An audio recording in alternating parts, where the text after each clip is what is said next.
Semakin berkembangnya peminat dari masyarakat akan olahraga bela diri yang tergabung dalam Suja MMA Sukabumi. Saat ini kepengurusan kota dan kabupaten Suja MMA Sukabumi sudah terbentuk. Dede Dahlan resmi didapuk menjadi ketua Suja MMA Kabupaten Sukabumi. Dalam keterangannya, Dede mengaku siap akan amanat yang diterimanya untuk memimpin Suja MMA Kabupaten Sukabumi selama 5 tahun ke depan tersebut. Selain itu, untuk program awal dirinya pasca ditunjuk menjadi ketua, yakni menyusun formatur kepengurusan Suja MMA Kabupaten Sukabumi periode 2024-2029. Kita hari ini untuk Suja Kota dan Kabupaten mungkin untuk hari ini untuk ngadain acara. Kebetulan di pinggir saya pembina Suja Kabupaten, di sebelah kanan saya bendahara Suja Kabupaten.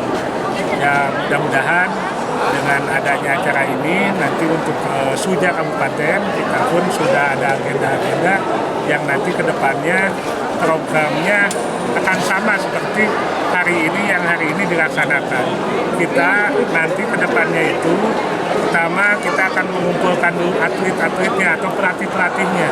Bagaimana pelatih-pelatih yang ada di Kabupaten Sukabumi ini bisa tersalurkan ke masyarakat atau misalkan ke sekolahan-sekolahan atau kampus-kampus untuk membina potensi-potensi yang nanti ke depannya kita pun akan adain seperti ini.